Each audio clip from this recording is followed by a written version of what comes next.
What's going on, everybody? What's going on?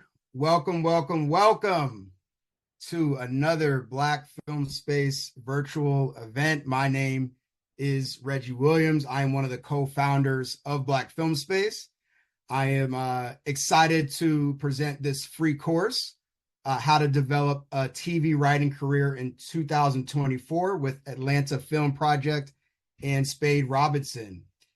Black Film Space is a 501c3 nonprofit organization dedicated to enhancing the careers of Black filmmakers through skill enhancing and community building programming. And this is the skill enhancing of all the skill enhancing programs.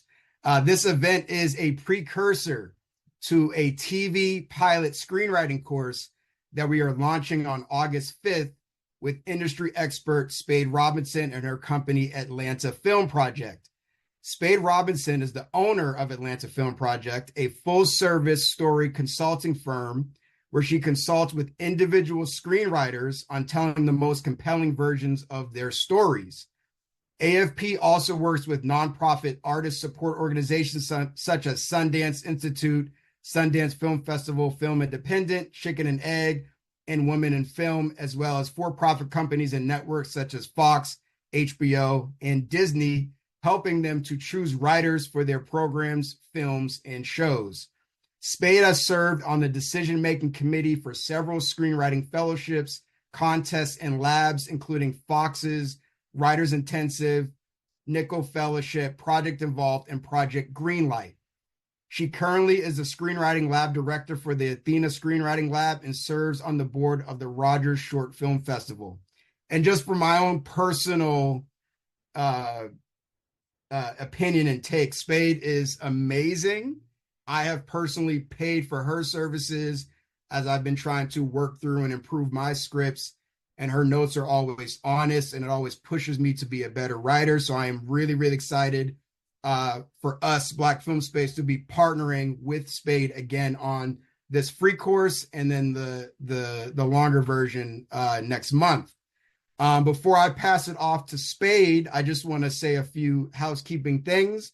Your video is off, so you cannot turn on your video.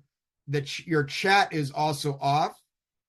There will be a Q&A at the end of this course where we will turn the chat back on.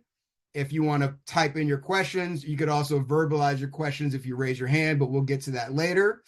But yeah, really, really excited. I'm going to pass the mic off to Spade. Hey, everybody. You guys should be able to see my screen. I'm so excited for you to be here. This is going to be chock full of information. I can't wait to talk about building a career now because I think we can all agree that things are pretty nuts. But just a few things right before I dive in. I do want to reiterate that we will be having a Q&A at the end. So take note of any questions that you may have about anything that I talk about tonight, and I will be answering questions at the end, answering questions about the upcoming course at the end, and then you will have access to this presentation that I'm going to show if you like.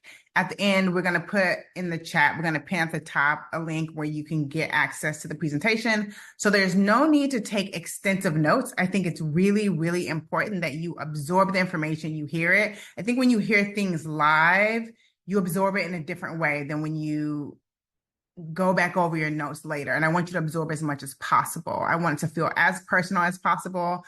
So be sure to pay attention, listen with an open mind. And then if you want access to the presentation so you can go back through it, we'll get to that at the end and you'll be able to have access to it.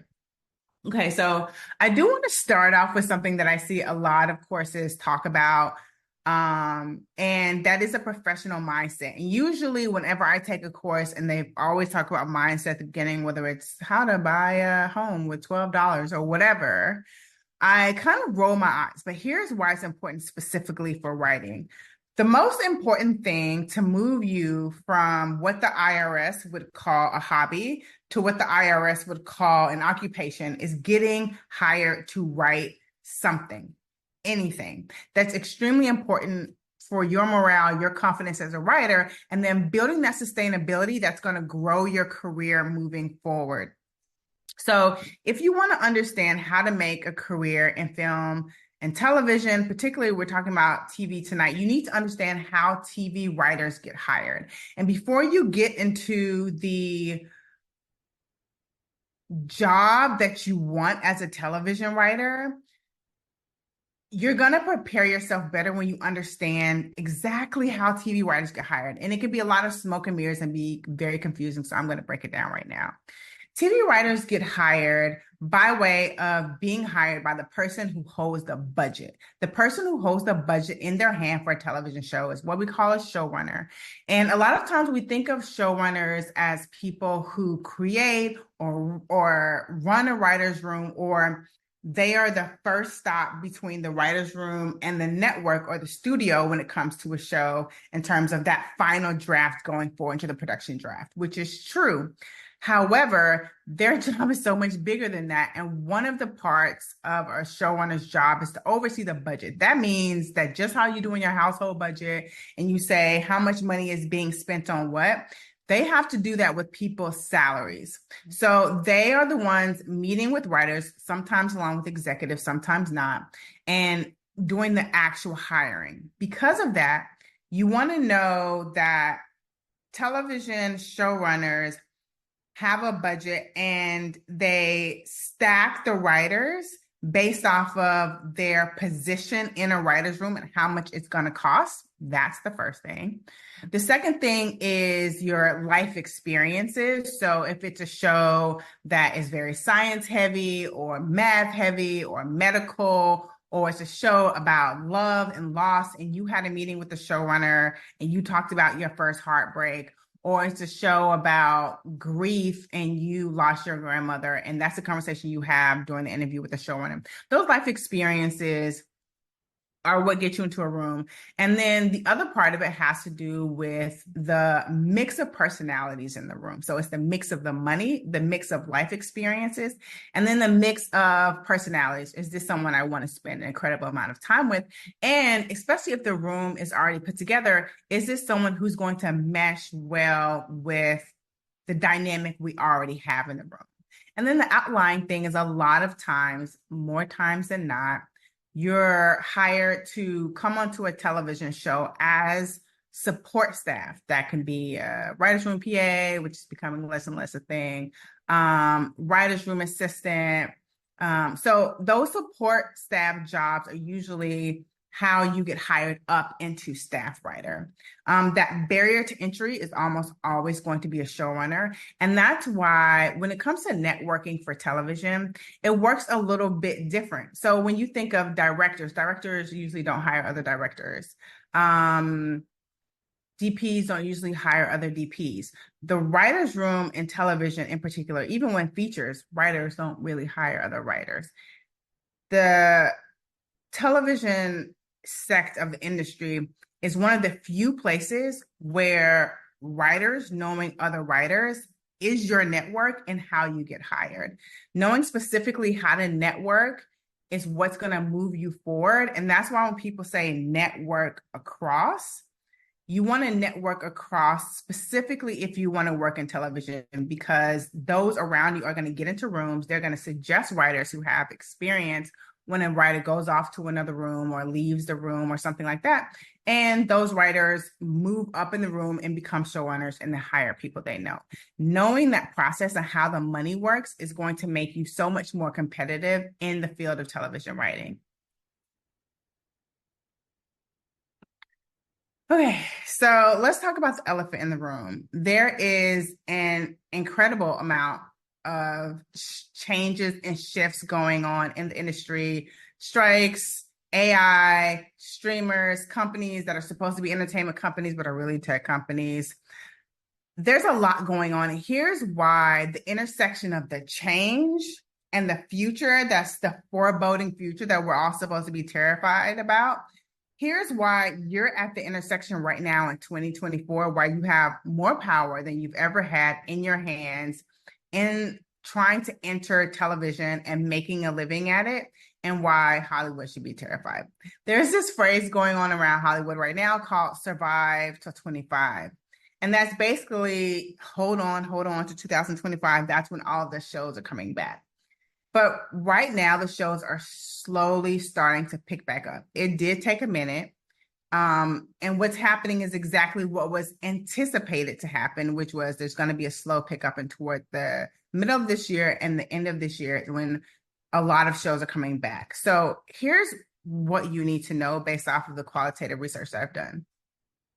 There are going to be more jobs in TV coming very soon, meaning there's going to be a lot of new roles on writers and the writers' room staff. But because there's been such a backlog in writers not working, there's going to be a rush of writers who already have had a ton of experience getting into those roles.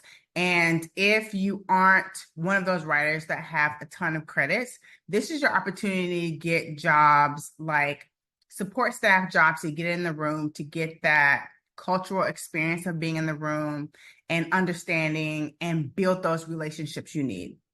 However, you don't want to be naive because there is some truth to there being a holdout. There's been a little bit of a holdout where production companies, studios, networks have been saying, well, the technology with AI is not really there yet, but we have enough content to hold out and wait until it's good enough to be able to hire it to do the job of quote unquote replacing writers. Now, while I don't anticipate that being a complete wash where the jobs are eliminated, I think there's going to be a little bit of a hybrid situation, but this is how it works in your favor.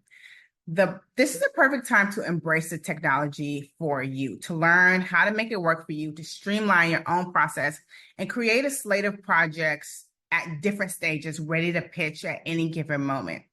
The reason why it's not discouraging and why it can feel discouraging, it can only feel discouraging if you're thinking too small. I want you to think bigger. I want you to think much bigger in the sense that everybody on this call, I don't care what your experience level is. I don't care if you've been in a writer's room, if you haven't been in a writer's room. I don't care what your experience is.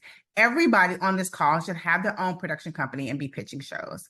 I'm going to tell you how to get started doing that. But essentially, there is this influx of a need for content.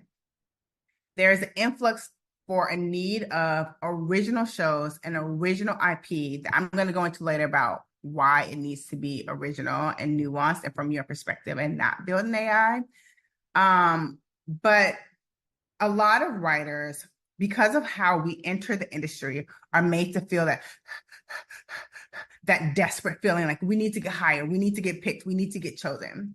Well, because of how things are changing, every writer needs to be thinking a lot more entrepreneurial. So this is what you need and the position you need to put yourself in to be able to have a lot more power going into the next year or two.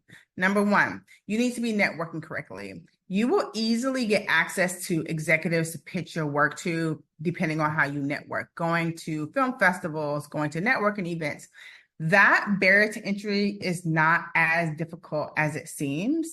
You want to make sure that your work is ready before you send. I can't express that in any other way than words, but it's supremely important that your work is ready. As someone who has spent an incredible amount of time on the receiving end, contests, fellowships, labs, festivals, being on the receiving end and reading and watching thousands and thousands and thousands of entries, the biggest issue that people have is not access. That's probably the least issue that people have, particularly when it comes to television writing. A lot of people understand the form and understand acts. The work is not compelling enough, and that is where the disconnect is, and that's where the frustration can feel like I don't know how to get in. With a lot of applications, there isn't the capacity to transparently say, here are the reasons why you didn't get in. Here's the reason why you didn't make it to the next phase. Here's the reason why, here's the reason why. And because that level of communication isn't happening, then that vague sense of, I don't know what I'm doing wrong, or I've been trying for so long, is not moving you forward. So making sure you're ready before you send things out is more important, okay? It's also important to know that it's easier to pitch nonfiction than fiction. So if, as a television writer who is thinking entrepreneurially, and after this call is going to go through the process of creating their own production company and a slate of projects that are just your ideas in your notes on your phone, you need to know that it is easier to get a meeting for a nonfiction project. And if you have nonfiction project ideas, then that should be in the rotation of your slate that you're building as this entrepreneur that we've talked about with your own production company and your own slate of project. If you are someone who has a bent toward anything, documentary or nonfiction, then weaving that in there is going to build a stronger thread for that slate. And once you get the opportunity to pitch your nonfiction projects, sending an email, I also have this other project. Is there anybody on your team I can talk to about this? It's so much easier than from scratch coming and saying, I have a television show. I don't have an agent. I don't have a lawyer, but I want to pitch this television show. If you are not repped, you can still submit and pitch projects with an entertainment attorney. It is one of the strongest investments you can make. As emerging writers, it's difficult sometimes to get repped by someone who is actually going to work well for you. And that can be a process in itself. Getting repped isn't the end all and be all by any means. It's kind of like a relationship. I compare everything to a relationship. It's not about getting in the relationship. It's about getting in the right relationship. And having a rep is the same thing. So an entertainment attorney, having that person on your team, there isn't that same barrier to entry where you have to be quote unquote good enough. Any entertainment attorney that you pay is going to be someone who's going to submit for you and give you the ability to be able to submit projects. If you have the ability to make an investment, that is a powerful, powerful investment for your career. So remember, you're thinking a lot bigger than how do I pitch a television show that I've been working on 3 years, or how do I get to a place where I can make the show that I've been planning, or how do I submit this script that I've had in my pocket for 12 years that nobody will make. That is a paradigm built on a system that had a lot more power, and now you have a lot more power. And so when you're thinking more holistically about your slate of projects as a creator of multiple things, including perhaps some nonfiction work, then you deserve to be repped by someone who can create those entry points for you, so you can get to the point where you're not feeling like, how do I get in? And you're getting to the point where you have a series of meetings that you can work around your schedule, and that impetus to finally finish the thing that you've been working on, or move on to the next thing that you haven't started because you've been attached to the old thing. Okay. And then as a writer who owns a production company with several projects, which is going to be you're in a different position than someone who is just trying to get staffed. There's nothing wrong with getting staffed. I think for a lot of us, that's the goal. But even if staffing is what you want, because so many studios are really tech companies and IP libraries, so many companies are IP libraries more than anything, original, well-written work is going to be at a premium. I know this in my bones. What's going to end up happening is original work that is not IP that has been bought from something that already exists is going to be at a premium. That's where you come in, because you're going to be holding all the IP, not just one project, multiple projects. As soon as you finish another one, you go into another one. You're thinking more like a company and less like a single person writer. Okay.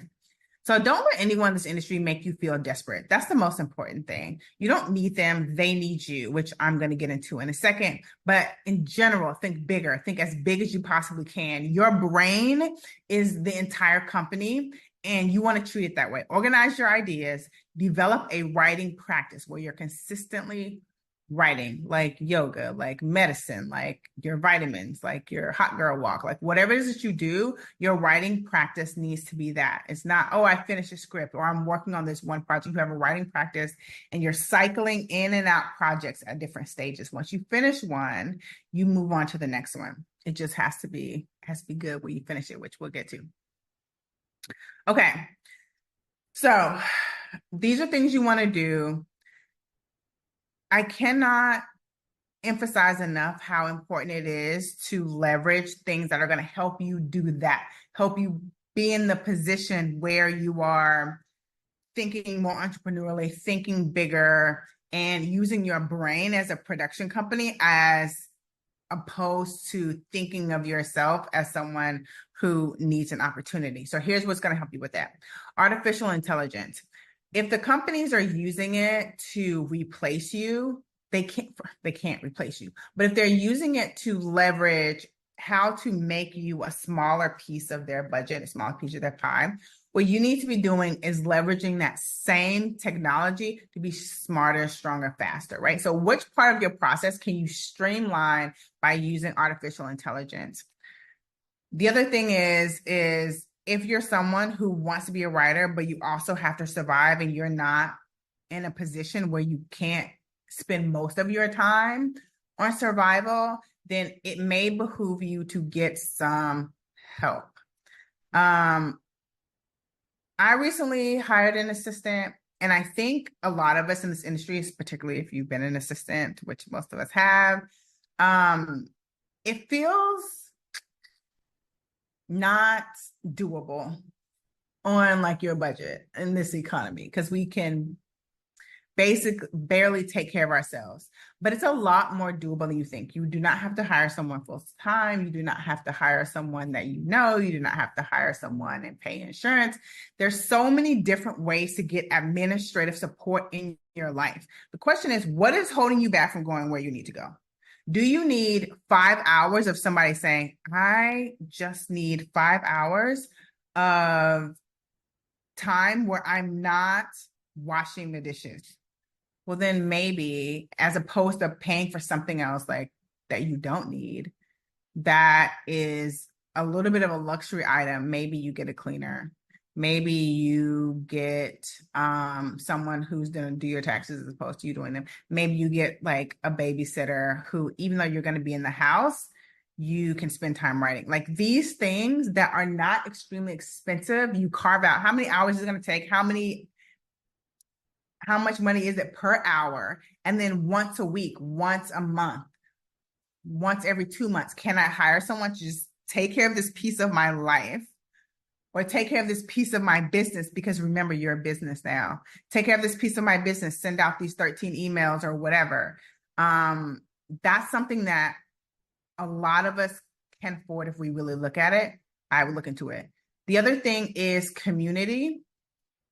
Sometimes when you're trying to be creative and you are also trying to have a writing practice, it's difficult to invest in community and relationships. Don't slack on this. These are going to be the people who not only are going to hire you, or you're going to end up hiring friends who need a little bit of money and you have a little bit extra and they can like run some errands for you while you write, that kind of thing. They're also going to be your comrades in this space. And the class that I'm going to talk a little bit about later, a big focus of that class is building community and having someone who understands the process in your life, because not all the time someone in your life understands the exact process of what you're trying to do. Right now, you're running a production company that produces and develops several IPs, including your television show that you've been developing and your nonfiction project and whatever else. And then you want to leverage your time and body better. This is something that I've started to talk about more.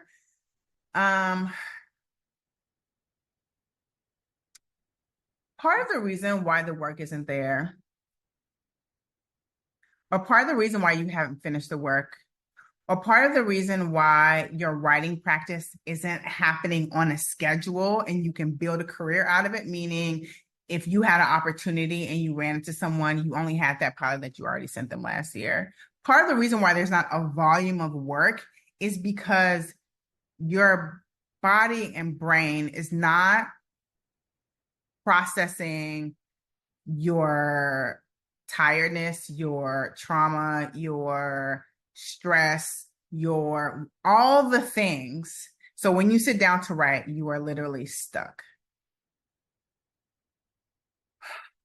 Organizing your schedule and not leaving it, not being passive, not being a passive character in your own life, where at a whim things just happen, but getting ahead of it and scheduling out every little boring thing, the post office, the bank, your date, your family member coming into, all of that needs to be organized. You are a business, remember? And you don't have the luxury to be on the defensive of your life. You're on the offensive team and you're making the decisions. That's the first thing with your time. And then when it comes to your body, because it's attached to your brain and they impact each other so much, focusing on what you put in your body, what that does to your mind, the kind of clarity that you need in your mind because of what you put in your body and what you don't is extremely important. I mean, you guys are adults. I know you know all that, but I think it's something that we don't talk about as artists, and then we don't get where we want to go because we don't have enough space. We don't have enough clarity. We don't have enough energy. We don't have enough stamina. We don't have enough focus. Okay, so let's talk about the state of the industry. I've heard a lot of rumors about the industry is dying. It's not dying, but I'm going to explain what's really happening. This is the nitty-gritty of it. What's happening in the industry right now, in terms of where we're going, the conversion of storytelling, technology, social media, film and television, all the streamers, all of that's coming together to create one major thing. And if you don't remember anything else I say tonight, if you do not remember anything else I say tonight, I want you to remember this: cognitive connaissance. That's what's happening. So cognitive connaissance is a term that refers to a state of congruence between our beliefs and our behaviors and our values, right? So cognitive dissonance is when something is happening and it doesn't align with our belief and value system, and it just gets weird. We get weird. Something weird happens, right? But cognitive connaissance is the exact opposite, where what you're ingesting aligns with how you think, how you see the world. So think of it as your algorithm on your like TikTok or your Instagram or whatever. Most of the stuff that you're a fan of because the algorithm has learned what you like. Because every bit of media, every platform is now, with artificial intelligence more than ever, gearing everything toward what you like. Everything that you consume is trying to understand you and feed you exactly what you want. So because of that predicting what you want to see and what others want to see, what studios have spent billions and billions of dollars to do is appease the masses, right? That's the whole idea of a huge blockbuster movie, is appeal to as many people as possible so they can make as much money as possible by selling as many tickets as possible. That's the business model. It's worked forever. Now, there may be some nostalgia or common shared narratives that's going to linger over, but that cannot last because the appetite that people have now, and you can attest to this by like scrolling through your own whatever social media or media in general that you ingest, is people want to watch something that aligns with their values and are a lot less adaptive to things that do not, okay? So as technology progresses, the human, us, the independent, the nuanced voice, that's you, that only you can write what you can write because only you live in your head.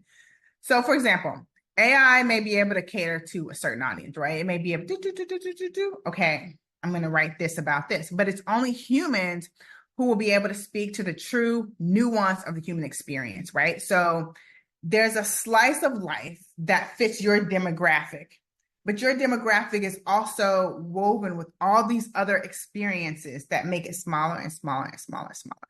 And those smaller and smaller and smaller and smaller nuances is where audiences are going to live. That's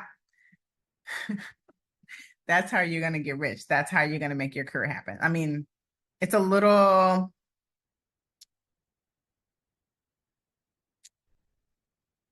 It's a lot of words to explain, but that sentiment, once you get it, is exactly how you're going to get wherever you want to go. Okay. So the film industry is not dying, but the model is shifting. So here's what you need to do to prepare for it. First of all, confidence in your voice as a nuanced, complex person who can only write from their perspective. And there will be people who understand that perspective, and that slice of people is going to become so specific. That specificity is all the magic you're going to need for where the industry is going now. Okay. The other thing is that because now you're no longer an independent filmmaker, now you are, or independent writer or a pilot writer just trying to get your show seen. Now that you are a production company and your brain is a company, you have a slate of projects, you need to understand the industry like the way that you comb through your hair. Like, having a vague understanding is not going to help. You're a business owner. You need to understand how it works, how the money works, where it's transferred, how people get paid. So that may have to do with understanding who is watching what. For example, boomers are still watching appointment television. Being mindful of the data and thinking of yourself as a company owner and not just a writer. Company owners read the trades, they track the trends, not just here in America, worldwide. The industry there's an entire globe of people who consume media in lots of countries, lots of languages, lots of cultures. And understanding that intersection is going to be in your benefit. Company owners also understand how to pivot, when to pivot, and why you're pivoting. So what we talked about cognitive dissonance and all of that, that is how you're going to pivot. That is how you're going to move out of the shadow of needing to be verified by someone. And now you know why. Okay. And then here's the last part of that. You need to manage your emotional and mental health. That is like the soft side of it, but you won't get to the hard side of it if you don't manage the soft side of it. So now that you are not just a writer trying to figure out how to get noticed, but your brain is a production company and you have a slate of projects, you have to learn how not to take things personally. It's not personal. It's almost never personal. That way you can bounce back more easily, you can pivot more easily, and you are more resilient emotionally and mentally, so you can make whatever changes need to be made, and you can write and create the best version of whatever you're creating. You need to delegate so where you can, so you don't get stuck. A lot of us get stuck in like the tedious part of creating the deck or doing the lookbook or sending the email. It's so scary. I don't really know them that well. How do I say? You need to delegate all of that. If you have to like not drink coffee, if you have to take the train, if you, whatever it is that you have to do, so you have the ability to delegate some of these things that are too time consuming or too scary or whatever the reason is. It doesn't matter what the reason is. If you can find a way to delegate. Okay. And then you need to do things that support your writing and business owning practice. Okay. So we talked about that already: food, movement, supplements, community, healing trauma, life coach, taking a course, whatever you need to do that supports you as a business moving forward. You need to do those things. And then you need to be more educated and well-versed on the topic that is the industry. The more well-versed you are, the more confidence you have, and the less personally you take things that don't work out.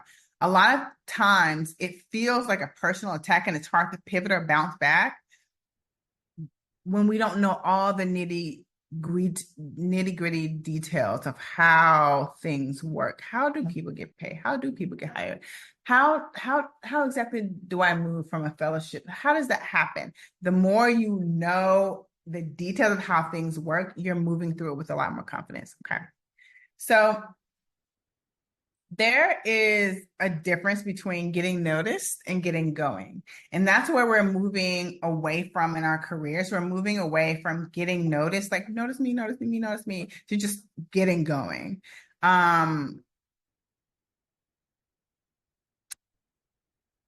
Sometimes there is I use the word idol, but there is a vision we have in our head of how our careers are going to go and what is going to be the pinnacle of our career.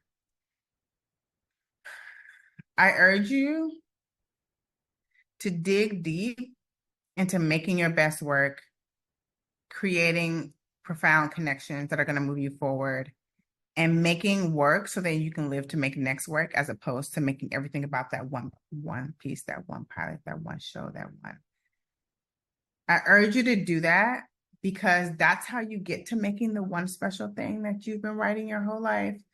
The resilience really is in having a category of things and de-pedestalizing that one job, that one opportunity, that one place that like you think about in your mind as the pinnacle of where you're trying to go, or where your show is going to go, or what network is going to end up on, or whatever. De-pedestalizing that is when you get going, as opposed to waiting to get noticed. Okay. So here's how you dig into that and do that. I like to say, if you're a fan, you can get fans, which is how we got Risa Tisa and Zola and whatever. What creates these things that they just happen to grow and start on social media? Your project does not have to grow and start that way at all. I'm talking about a lot more traditional route, getting into getting produced shows on television, cable, streamer, stuff like that. But the reason why they worked is because the stories were compelling. The reason why they worked is not just because they were interesting and titillating, because there's a lot of that, but they had a very clear beginning, middle, and end. They had an arc because it's just good writing. It's just good writing. You just have to understand what is good writing. If you have taste, right? If you have your own things that you like, your own things that you think are terrifying, your own things that you think are hilarious, your own thing that you think is funny or interesting or otherworldly or whatever, that's like, oh, I love that. If you have that about something out there, then you have taste. And that is your standard. Your standard is not recreating or reaching a place that you've seen. Your standard is becoming the thing that you like, the thing that you love, the thing that turns you on. That's going to be your standard, and that's what you're gravitating from.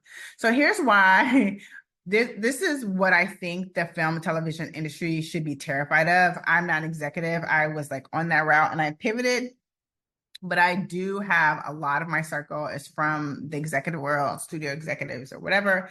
And they don't sound terrified to me, but they should be. Here's why. The internet, between Zola, Twitter thread, and Risa Teese and all these things, there are certain stories that rise to the top, regardless of tone, genre, character. It's genre agnostic. Stories that are well written always rise to the top. And if you want to work in TV, there are 3 ways to do it. You can sell a show, you can write on a show, or you can self-distribute a show. That third one should be terrifying to everyone because you have access to do that. In all these situations, you need to know how to write a compelling show, or none of these will be sustainable. It doesn't matter what route you go, whether traditional or non-traditional. If it's not written in a way where emotional beats happen along a timeline at a pace that will make human beings feel compelled with a certain design. If your show is not following a compelling design, it's not going to do either 3 of those things. But the power really is in your hands to go the traditional route or the non-traditional route. Here's the materials you need either way. So regardless of what route you go, you're gonna want these things. You need a pilot, a compelling, edited, finished pilot. It's edited, it's compelling, and it's finished. You need a pilot. You need a pitch. That's your verbal and written pitch of the show. So when you get to the place where you are pitching, because your brain is a company and you have your entertainment attorney and they walk you into certain rooms and they set up meetings for you, or based off of the many business cards that you have in your phone or at your desk, and you stop being scared of emailing people. That pitch is verbal. You write it first, you memorize it. That's your pitch. You need that. You need a lookbook or a deck, which is just a visual representation of your show and the creator. So your bio too. So who you are, the world of your show, who your characters are, and what we can expect from the pilot, and then what we can expect in a few episodes. A one sheet is different than a lookbook. It's plain. It doesn't have photos, but it includes your log line, your pilot synopsis, and your characters. And then you need a log line, just a clear, well-written sentence about the show, not the pilot. The log line is about the show, not the pilot. You also need a synopsis, and the synopsis is a clear synopsis of the pilot, not the show. That's the difference, okay? And then when it comes to actually writing your pilot, this is my favorite topic because this is where everything in your brain gets to come out, and it's not about what's surrounding the thing. It is a thing. Here's the things that you need for a compelling pilot, no matter what. I don't care what genre, what world. It can be on Jupiter. It can be in a small town. It can be in New York City. It doesn't matter. You need strong characters. You need a strong world. I cannot say that enough. For a show that's going to last more than a few episodes, that's not going to get canceled, it's because people buy into the world. There's a compelling character that people feel drawn to because they're active, not because they're likable, but because they are active. They want a thing very badly, and you build a world around them where they're going to bump up against conflict all the time. That's the combination, a strong character and a strong world. And then you want a refillable cup. So the show has what I call show legs, which is where there's an element in the show. I think of it like a refillable cup because it just keeps refilling. There's an element in the show that's going to continue, whether that's a relationship or thread or emotional beat that's going to continue on. And then you need a distinctive voice or point of view. And that is just nobody else can write what you write. Nobody else sees the world the way that you see it. It's the magic in the way that you write. And the more distinctive you are and not trying to accomplish something you've seen, but accomplish the thing that you like the most, I promise you that's the answer. The thing that you like the most, the closer you get to the thing that you think is terrifying or funny or just your taste, that's the magic that makes it your distinctive point of view. So when it comes to what we're going to be expressing in the course that's coming up, it has all of these elements, but it also has the ability to be able to create the community that you need and the support that you need. So I'm going to go over what the course has inside of it. First of all, you're going to be learning formatting for TV. You're going to be learning character development. You're going to be setting stakes and conflict, writing compelling dialogue, the rewriting process. So whether you're writing a half-hour pilot or you're writing an hour pilot, right in the middle before we pivot to you've written 30 pages or you are in the middle about to write your next 30 pages, there's a whole section on the rewriting process and how to rewrite so that when you're in the middle, you can go back and go through the writing process for that first 30 pages. And world building, which you can tell, I think is incredibly important, how to build the world of your show, how to give your show legs so that it continues, it doesn't get canceled, but there's an engine in the show that's keeping it going where people have to watch it and whoever the network is have to keep funding it. And then lastly, we're going to talk about building your writing career. So all of the production materials you're going to need, we go over them ad nauseum in the course where you learn and you do it during the course, each and every document that you're going to need, and then all of the relationships that you need to set yourself up for it. So there's 8 modules. You can go at your own pace, but if you do it with office hours, then you have access to me for 8 weeks, where you're going to be able to sign up for office hours, and then I can go over your work and we can talk one-on-one about any challenges that you may be having or any issues that you may be having on any of these modules, or you sort of just need somebody to look over your work and get their opinion on it. So there's 2 ways to take it. There is the one without office hours, that's $200, and then one with office hours, that's $250. And the one with office hours also comes with peer connections, meaning every week you get matched with someone else in the course. And that can be your accountability buddy for the week. You'll be able to communicate if you wish and share materials and swap materials and have conversations with your classmates and build community that way. So now we're going to go over Q&A and answer any questions you guys have. You can ask questions about the course, or you can ask questions just about anything that we've gone over about how the industry is shifting and how to best set yourself up for where you want to go in your television career. So let's, what we can do is folks can raise their hand, and I'm also open the chat. So if there's any questions, Spade, I'll just read them from the chat. Okay. And I'll ask people to lower their hands. Raven. Right. And if you want access to the presentation, it should be in the chat where you can just get the link and then get access to it.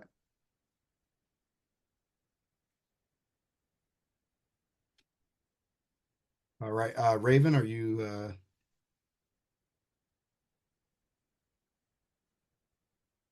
One second.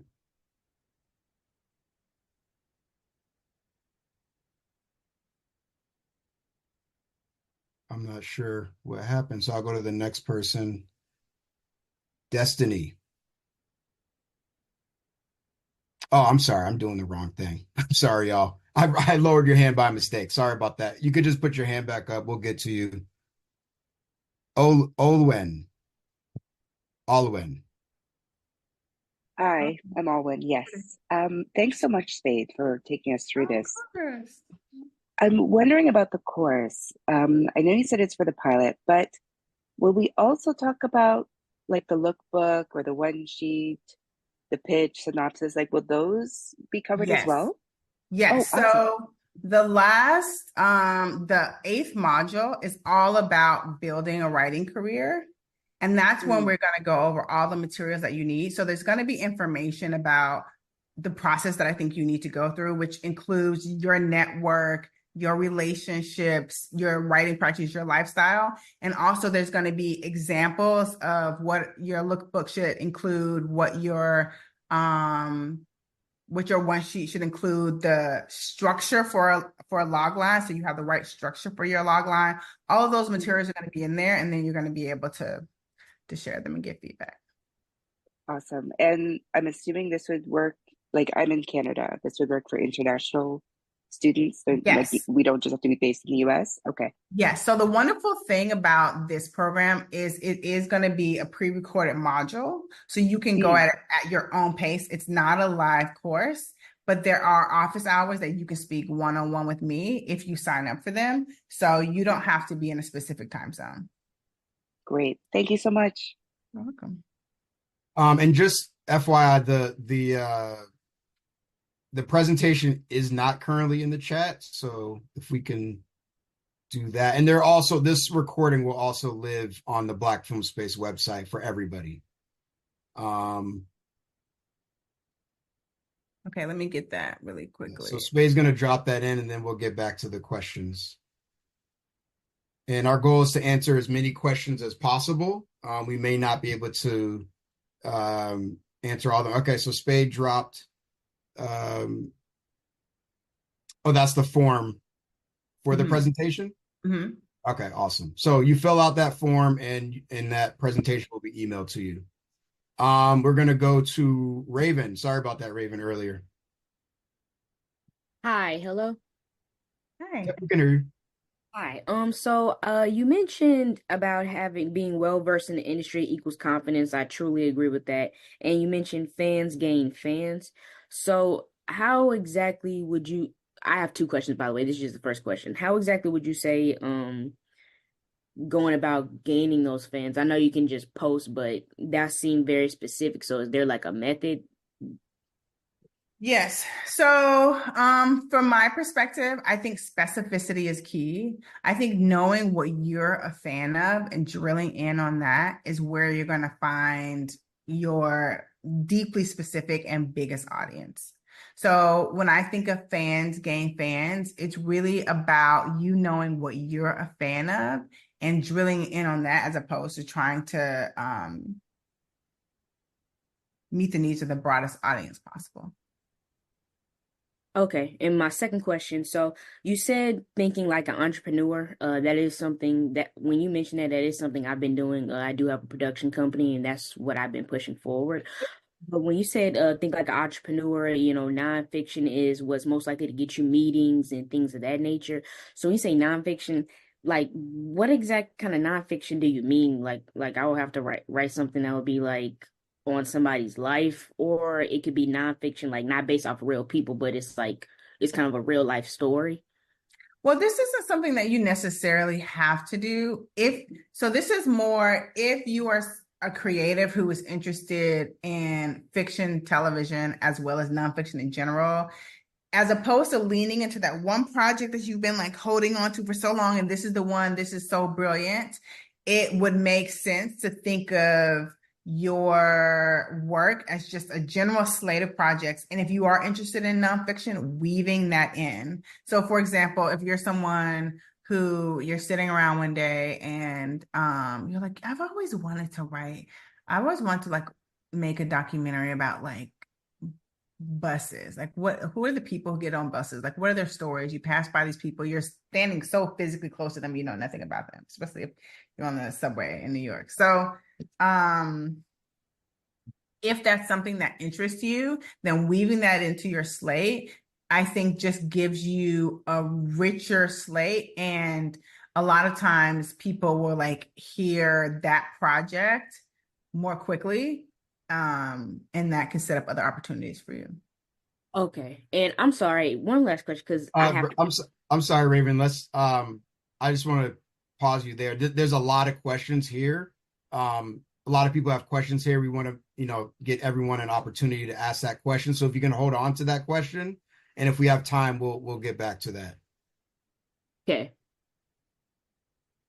Yes, so everyone, there's a lot of questions here, and we have about half an hour. We're going to try to get to as many as possible. So if we can just ask one question per person. We're going to do one more verbal question, and then we'll go to the chat. So thank you all for being patient. Destiny.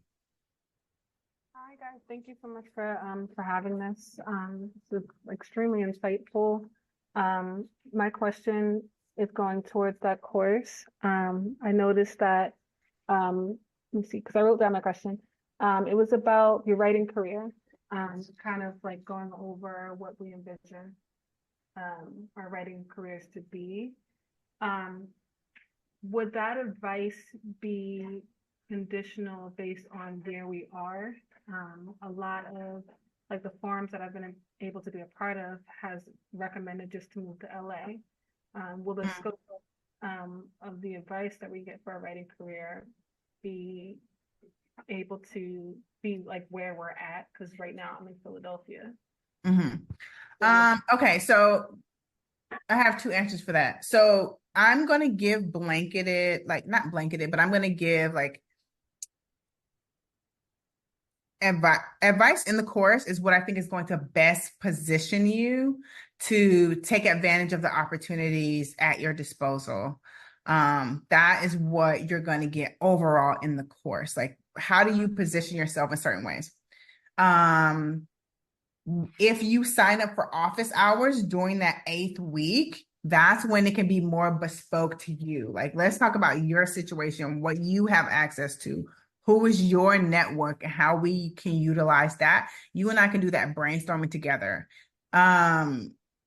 just as a general no, you don't have to move to LA. So many people moving out of LA. Like,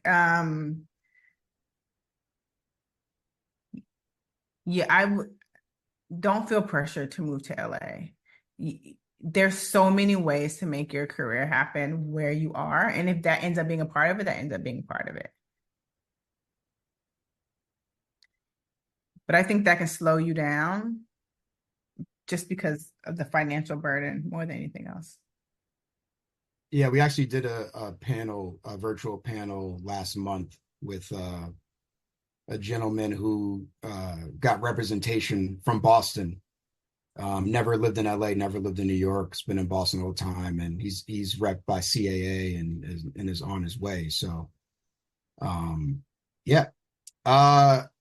There are a few people asking if there's any particular software that they need for the course. Final Draft would be great for your script. But other than that, no.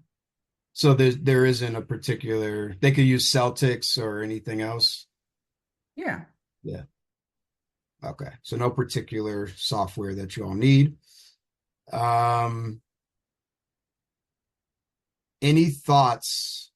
A lot of people like this question. Any thoughts on how to best protect your ideas when pitching, sharing them with others? That question is from Kim S. Johnson. Any thoughts on how to best protect your ideas when pitching / sharing them with others? Okay, so I'm going to give a controversial answer, and the controversial answer is there is no foolproof way. You can register your work with the WGA. You can also copyright your work, which is a deeper protection than the WGA one. Neither one of them are over $100. I think WGA is like $25, and then copyrighted maybe like 20. I don't remember, but it's like under $50, I think. The best thing you can do for your work is make it as specific as possible. Nobody can copy how you would do it. The opportunity, if you get to a place where you are pitching, the opportunity of what you can get from that pitch is so much more outweighs somebody like taking your work and then doing it in a mediocre way. If they end up actually producing it, you can sue. But overwhelmingly, the opportunity that comes from sharing your work and pitching it and getting better and getting an opportunity to sell it is overwhelmingly more valuable than the risk of somebody taking an idea and like doing a shitty version of it. Dope. Okay, awesome. I'm trying to navigate the chat here. This is a question that I can answer.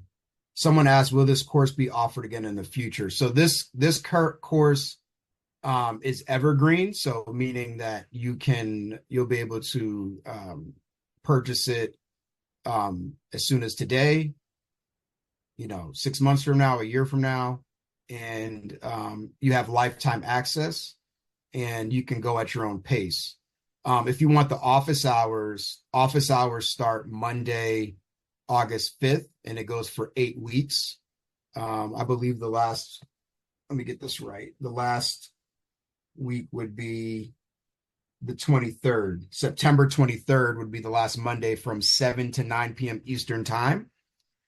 As far as us doing another version of the office hours, like that could very well happen. We, Black Film Space and Spade really like working together. So, that very well could happen in the future. But this course, will be online, and you can purchase it whenever. You can purchase it in the fall if you can't do it right now. We also have payment plans as well. So if you want to pay half today and then the other half in like a month, you can do that as well. Gonna go back to the hands. Lauren. Hello, can you hear me? Yep. Hi, Lauren. Hi. Thank you guys for hosting today. This has been incredible. I wanted to ask, so I'm a producer in LA. I just shot a pilot in Atlanta, And I loved what you said about moving from being an individual to now treating yourself like a production company. And I was wondering if you have any advice on how to build your personal brand as a production company or as a producer on social media. Now that that's such a big thing, how do we position ourselves that way to either gain more clients or pitch our work or just support this mission of now being a production company as an individual? Okay, so I have two main ways to do this. Okay. The first thing is I'm going to lean into the word specificity. I guess that's the word of the night. The more specific you are, and that's you, that's like your presence. I know a lot of us creatives, especially writers, like to hide behind the screen, but a lot of it has to do with you, your personality, your aesthetic, what you think looks cool, what movies you're watching, like all of that, that makes up your taste. Being forward facing on social media is what sets you apart. And then the part of branding that nobody talks about that I think is extremely powerful is kindness. So when you have the ability to share, you have the ability to help somebody on their set and they can't pay a lot. You have the ability to connect people who need to be connected, even though it's not going to help you. That is one of the strongest ways to build community, network, and get new clients.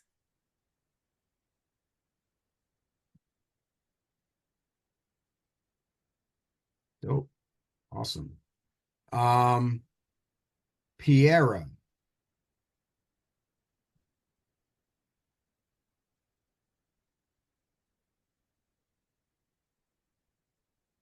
I'm not sure. Pierre, if you're there, you can raise your hand again and I'll unmute you.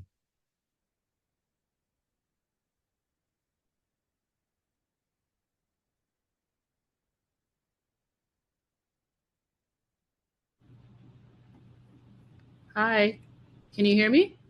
Yep. Hi. Hey guys, thank you so much. I accidentally got kicked out, so I just joined again.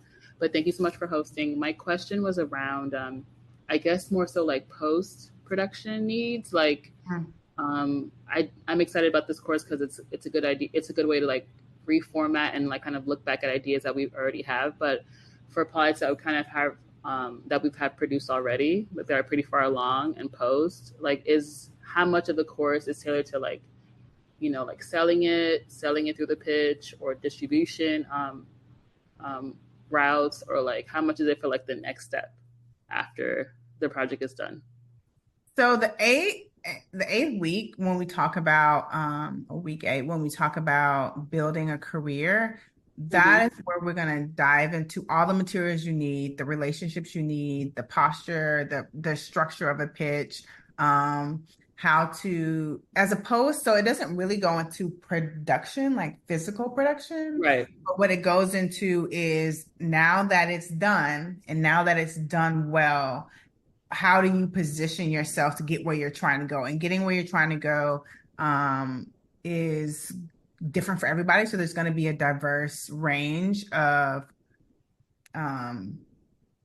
sort of distribution, if you will, outlets. And then, of course, if you choose to sign up for time during office hours, that's what we can talk more about your plans based off of what you have access to. Because if it's not something you have access to, then it's a moot point.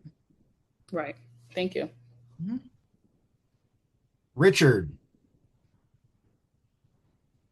Hello, thank you. You can go ahead and call me Chomps too, but All right. thank you for having me. I appreciate this presentation. I want to say thank you for that. My question is coming along with one of these new elements. I've been filmmaking for a little while now, but as I've been getting more prosperous in it, I've been learning that because I don't have a social media presence, I don't like doing anything social media if I really don't have to. But the reality is that I've been told with various people in larger production companies that do like working with me is that having a solid social media presence and personality is something that is going to help get me more jobs in the future.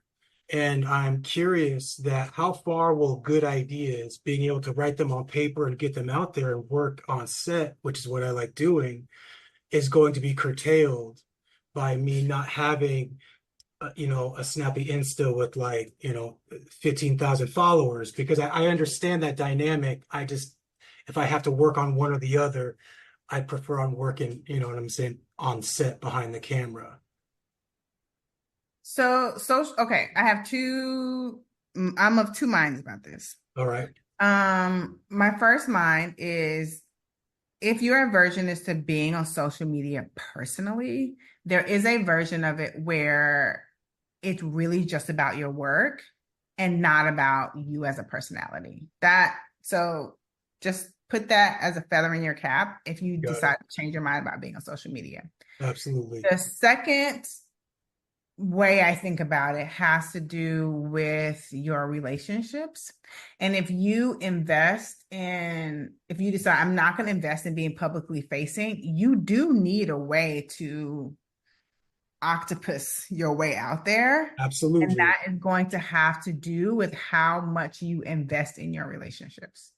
So then if I'm understanding correctly, this is the same thing as everything else I'm interviewing 24/7. This is a part of me that I want to make sure I get out there. And it is an important aspect of me positioning myself as someone that is worth working with and worth knowing and building a relationship with.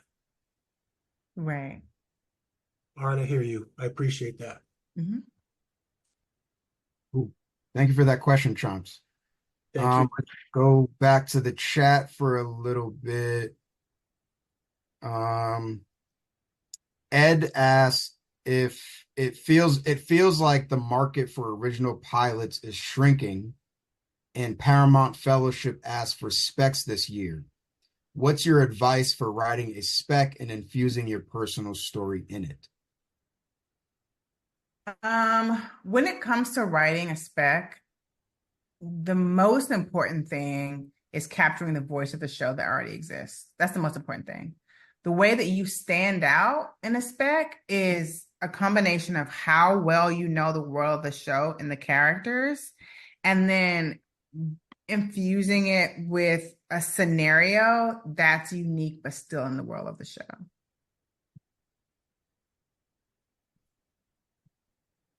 This is my question. Do you recommend that people write specs at all?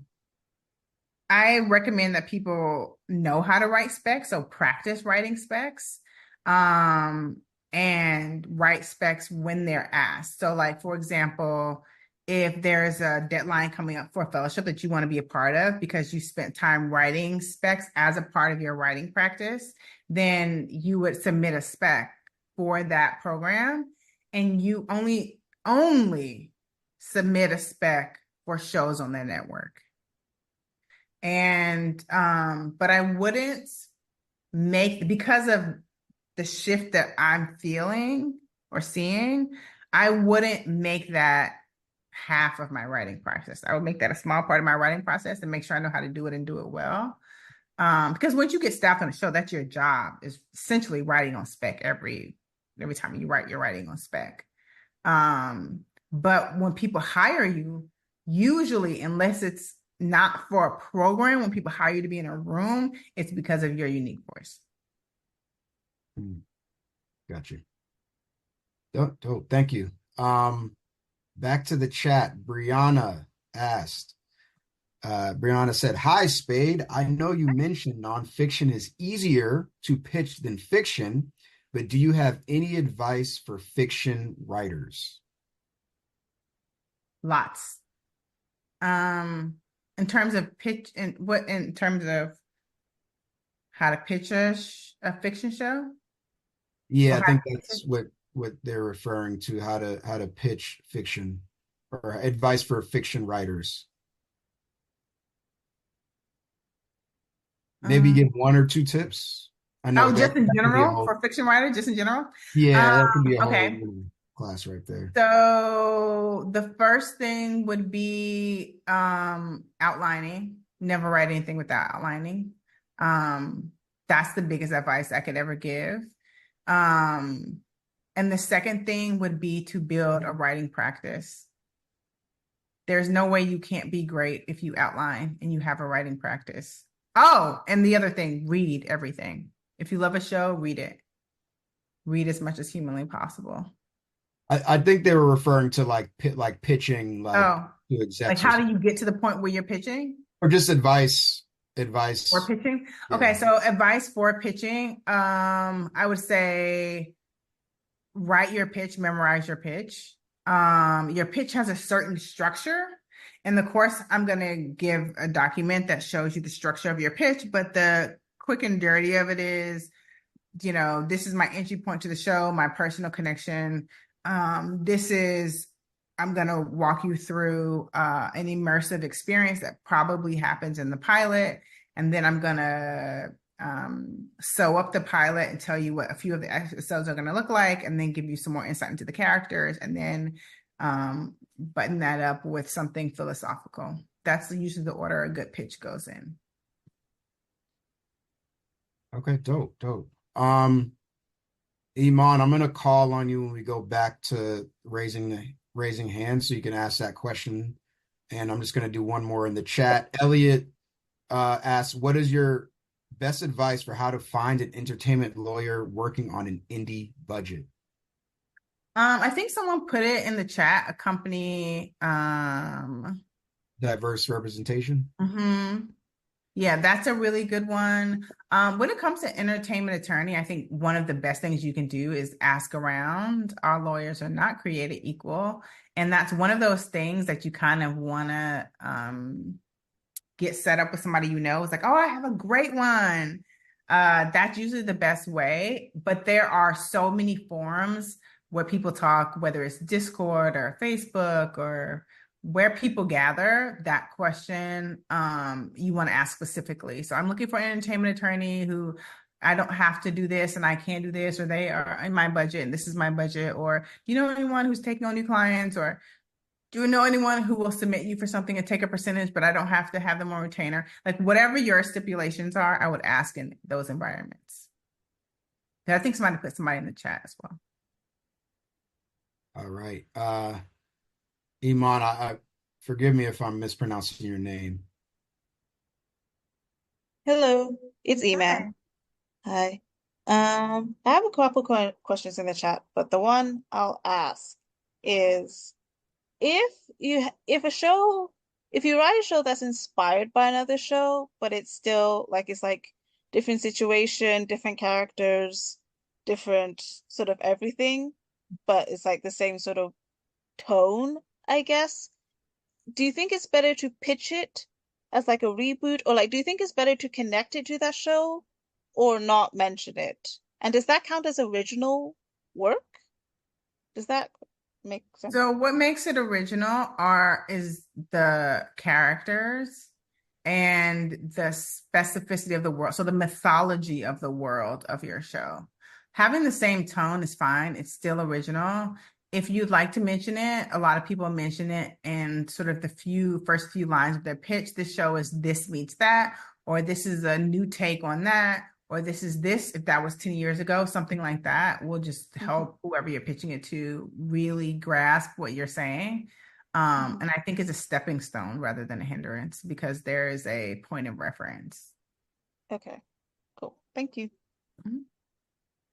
Seneca White. Hi. Well, first of all, I just want to say this is a great conversation, a great informative all around. And sidebar, Spade, I really like your name. It's really, really cool. And then gearing into my question, I have my own, shared with a couple of friends of mine. I have my own production company, and I watch, so many great shows. And I also grapple with the back and forth thought of, when creating characters and character development, I don't know if there's specific ways to avoid, or if you can give me advice on how to maybe avoid common stereotypes, cliches, or typecasting. Like, to me, I know, I watch shows like Insecure, and I know during that time, especially with the main character, not so much more of the side characters, but the main character, they did a good job at fighting against that grain of falling into those pivotal typecast, cliche stereotypes. I know we're gonna have those, but Do you have any advice for that? Yes. So giving your character dimension is one of the most important things you can do. Before you actually go to the page, I like to take writers through a process of character development. I'm just going to give you a little quick and dirty that you can use in your writing practice. You can't be a stereotype when you have dimension. So if you think of very specific scenes in your character's life that will never end up in the script, that always helps. If you think of things that piss your characters off, make them angry, things that make them laugh, you start to make lists of these things and you build them out as a person. And the more you do that, the more dimension they have and the less stereotypical they'll be.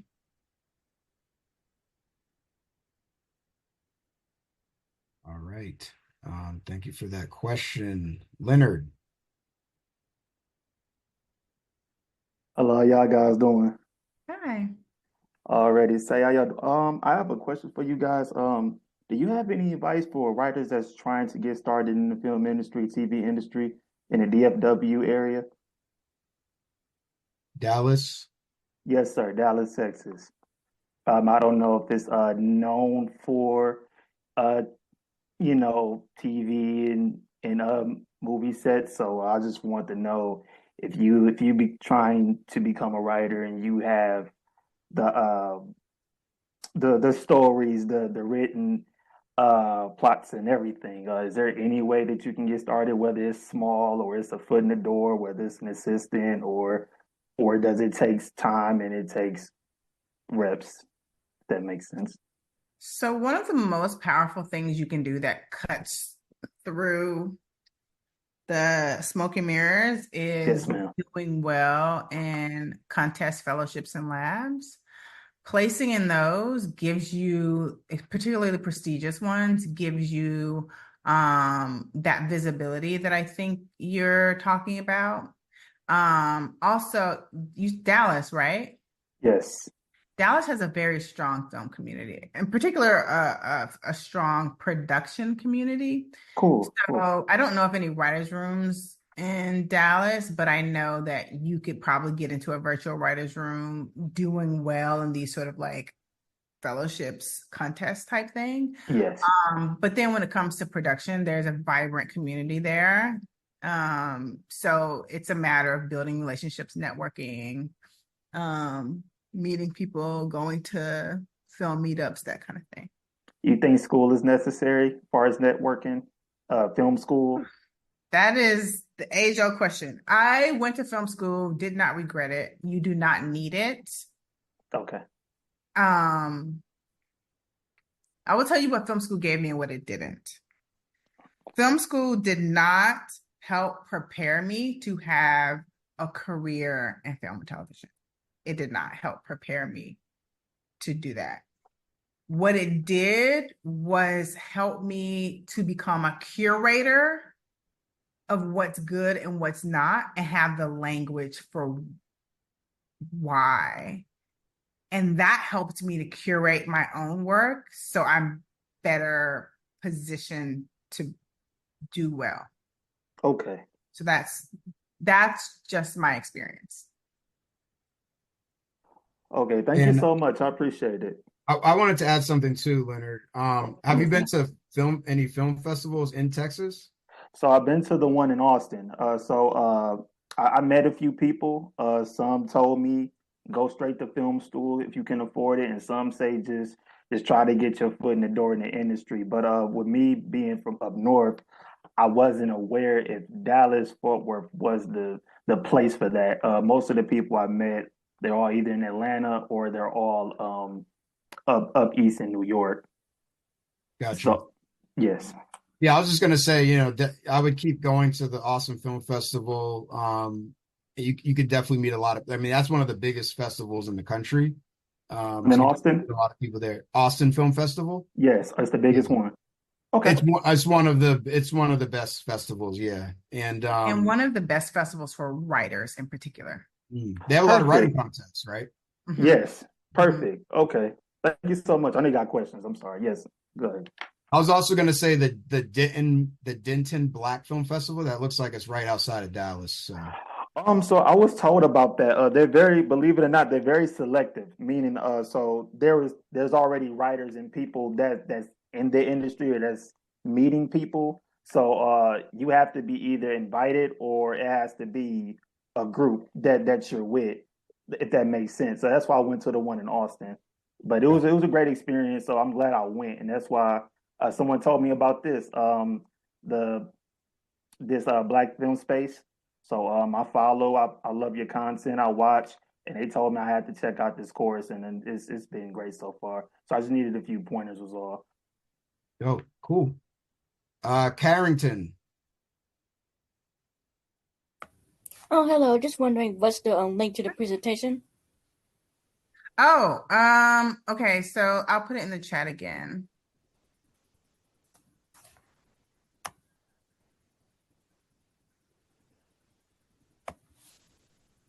So yeah, folks, you all just need to fill out that form, and then Spade will email you the presentation. And again, this recording will live on the Black Film Space website for free for everybody.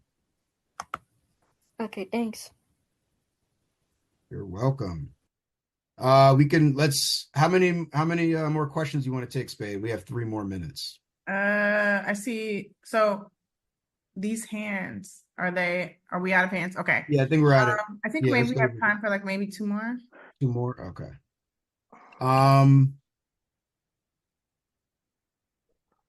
Let's go with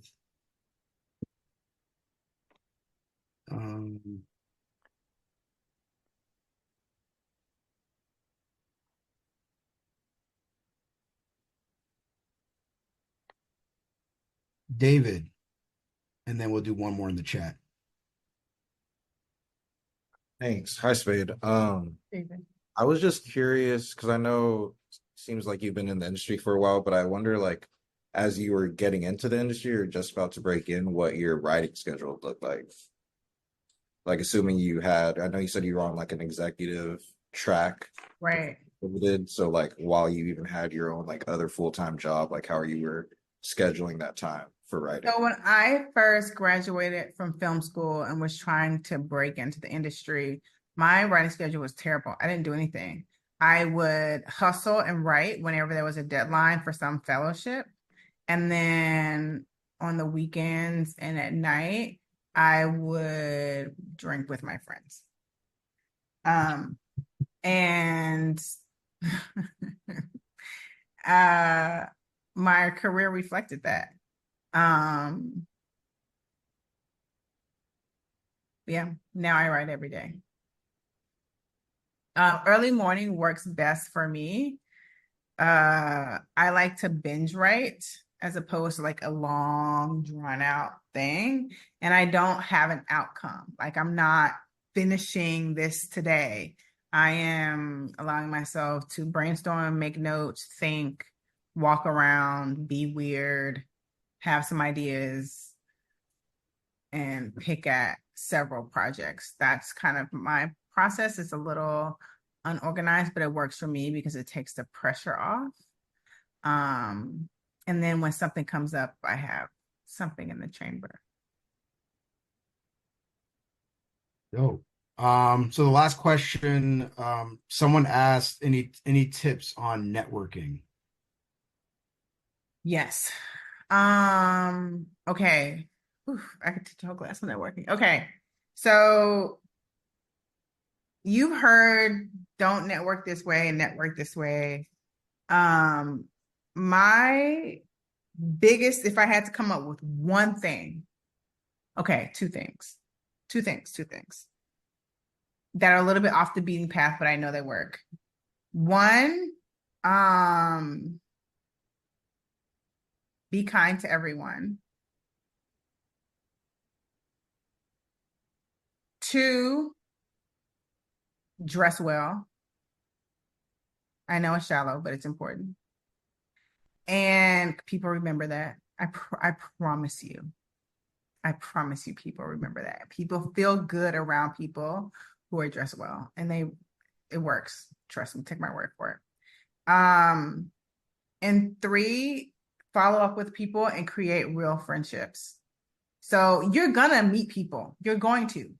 you're out in the world, you're going to meet people. A lot of times we meet people and never follow up. So follow up, be kind, offer to help, and meet people and not just talk about work. The best networking tip I have is find safe places to be vulnerable and then be vulnerable. It doesn't have to be incredibly vulnerable, but be yourself, share yourself. Oh my God, my mom too, or I'm estranged from my sister. Whatever the thing is, that is what connects you to people in a way that cements connections that last forever. Can I add a few things to that? Yes, please. So I would suggest, like, let's say you're at like a mixer or networking event. I've seen people who, and I believe I've been guilty of this at some point in my life, but I've seen people who kind of just jump from one person to the next. Like, here's my card, or they talk for like 1 or 2 minutes and then just go to the next person, just like sort of spam approaching everybody. I think if you're having like a decent conversation with somebody, I think to like really settle into that conversation, for like 20 minutes or 30 minutes, right? Like, I think it's better to go to an event and have like 2 to 3 really solid conversations rather than like trying to go up to like 20 people. Great. And just like, here's my card, or like, hey, let's do this. And it's like, I don't even know you.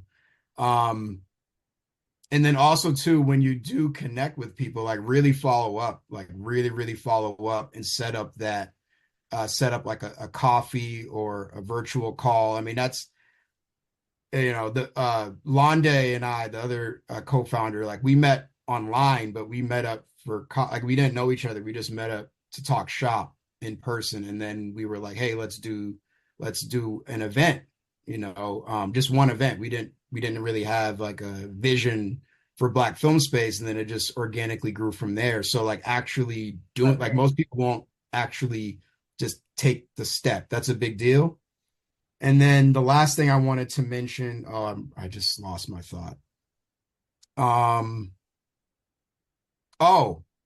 Set up your own like meetups, like if you start meeting people and building genuine connections, like host something like once a month or once every 2 or 3 months, where you're bringing, writers together, or you're bringing colleagues together. Like, be the person to facilitate, because people will really, really appreciate that. And you can meet new people in an organic way. I love to do that. Like, if I wasn't doing Black Film Space, I would still be, hosting like every couple of months, like, hey, let's grab brunch. Even people who are not filmmakers, let's just like, grab brunch and just talk and, just hang out and stuff like that. So just be like really proactive. And so those are my few tips. And someone also asked about like what's in the course. Pretty much everything is in this link that I just posted, blackfilmspace.com/pilot course. If you have any other questions, you can email us at info@blackfilmspace.com with any other questions. Again, the course will be available on August 5th, with the office hours starting on August 5th. This was an amazing presentation. This is really, really dope. Really appreciate, speaking with Spade, just about like the future of TV and all that stuff. So thank you all for coming. Spade, do you have any final things you want to say? The biggest thing I want to say is that what holds us back is just not doing the thing. We fantasize about the thing, we plan on the thing, and we talk about the thing. And I just encourage, whether you take the class or not, I encourage you to take the class because you'll be forced to do the thing, but do the thing. Do the thing. Now is the time to do the thing. Definitely. Cool. Thank you so much, Spade, for all of your insights. And I'm really excited for this course. Thank you all for being here and for all your questions. And stay cool and stay safe.